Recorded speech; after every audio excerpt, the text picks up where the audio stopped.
এই যে এইগুলো হচ্ছে বাটা মাছ, আজকে 220 টাকা কেজি কিনে নিয়ে আসছি। আমার ছেলের বউ বাটা মাছ কাটছে এইভাবে, এই যে কান ফাটায় দিছে, এইগুলি সাইডটাই দিয়ে এইভাবে পরিষ্কার করছে, এইভাবে কাটছে, ফেটা মেটা ফেলাই দিচ্ছে। আর আমি মাছ কাটছি এই যে এইভাবে, শুধু ফেটাটা ফেলাইছে, আগা মাথা কিছু ফেলাইনি।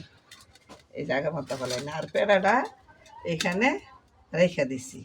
এই পেড়া থেকে আমি পিঠ সরাইয়া তারপর পেঁয়াজ দিয়ে ভাজি করে চেষ্টা করব পরিবারের মানুষকে খাওয়ানোর জন্য, কারণ এটাতে অনেক পুষ্টিকর জিনিস আছে, এটাতে অনেক তেল আছে যেগুলো শরীরের জন্য পুষ্টিকর। যেহেতু আমাদের খাদ নাই, বিল নাই, পুকুর নাই, আমাদের মাছ কিনা খাইতে হয়, এই জন্য আমরা যতটুকু কিনে আনি সেইটুকু যদি ভালোভাবে ব্যবহার করি, পরিবারের পুষ্টি মেটাইতে বেশি না ফেলাই, তাহলে আমাদের জন্য এটা সাশ্রয়ী হয়। এই হলো মাছ কাটার, মানে আমাকে ওরা মানে পছন্দ করে না, কারণ আমার মাছ কাটা নাকি সঠিক হয় না।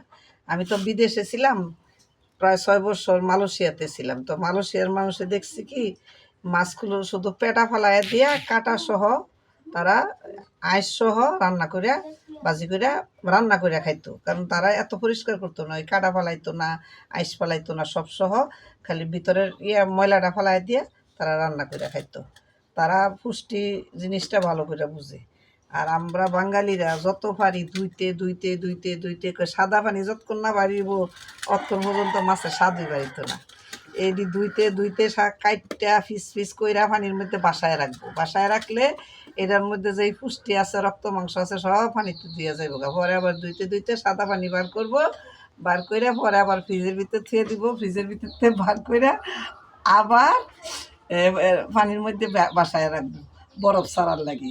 এইভাবে দুই তিনবার পানিতে ভিজাইয়া রাখা এই মাছের একদম পুষ্টি শূন্য বানায়া পরে ভাজবো, ভাজা ফ্রিজের মাছ মজা না, তাহলে কী করবো, তেলে ভাজবো, তেলে ভাজা পরে মরিচ মশলা দিয়ে পরে ভুনা করবো, পরে গিয়ে স্বাদ লাগবো। আসলে এত ধোয়ার পরে এবং এত ফ্রিজে টিজে ধোয়ার পরে এইগুলিতে কি পুষ্টি থাকে?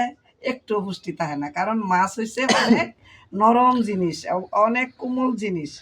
এই মাছ পানিতে উঠলেই মাছ মারা যায়, আর এই মাছ কোনো রকম হালকা তাপ দিয়া সিদ্ধ করে খাইলেই শরীরের পুষ্টি মিলে। কিন্তু আমরা বাঙালি তা বুঝি না, আমরা বাঙালিরা পরিষ্কারের নামে পরে ডায়াবেটিস বানাই, ভালো জিনিস খাই না, এই পুষ্টিহীন জিনিস খাইয়া তাড়াতাড়ি বুড়া হই, তাড়াতাড়ি মরি, তাড়াতাড়ি রোগাক্রান্ত হই, ডায়াবেটিস হয়, এটা হয় সেটা হয়, সহে দেখি না। এইভাবে আমার জিন্দিগি যাইতেছে কুশিক্ষা অশিক্ষায়।